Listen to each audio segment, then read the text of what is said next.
Hello. আসসালামু আলাইকুম। জি, ওয়ালাইকুম আসসালাম।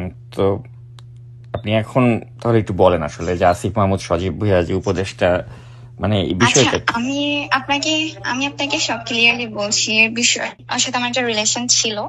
হুম। হ্যাঁ, সো এনি হাউ যে কোনো কারণে আই ডোন্ট নো, মানে হঠাৎ করে আমাকে উইদাউট কোনো রিজনই আমাকে ব্লক করে দিয়েছে।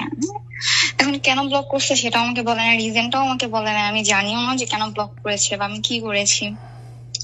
সো মাঝে মাঝে মানে যখন ওকে মনে পড়ে তো আমি ওকে মেসেজ দিই, দ্যাটস ইট, নাথিং এলস। তো আপনার নাম তো সায়মা, তাই না? জি। জি। তো মানে মানে কতদিনের সম্পর্ক ছিল আপনার সাথে তার?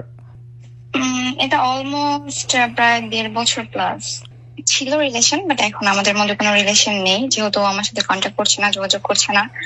তো ওর মতো আছে, আমি আমার মতো আছি।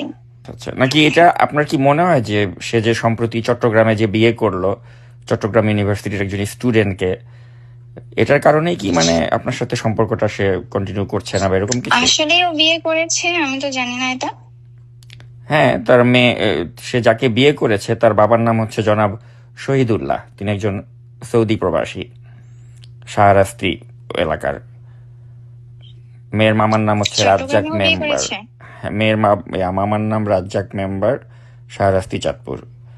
এবং বিয়েতে 10 জনের মতো উপস্থিত ছিল। আর এটা হচ্ছে আচ্ছা গিয়ে জুন জুন মাসের ঘটনা আর কি।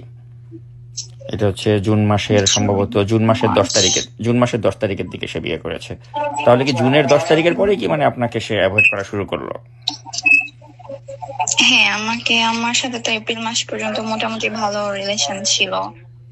ঈদের পরেও আমাদের দেখা হয়েছে, বাট আমি অ্যাকচুয়ালি জানি না ওর যে বিয়ে হয়েছে, এটাই তো আমি জানি না। হ্যাঁ, তার বিয়ে হয়েছে এবং আমি আপনাকে বলছি সে চট্টগ্রাম ইউনিভার্সিটির একজন স্টুডেন্টকে বিয়ে করেছে। এটা জুন মাসের ফার্স্ট উইকে বা 10 তারিখের দিকে হয়েছে আর কি। এবং মেয়ের বাবার নাম হচ্ছে শহীদুল্লাহ।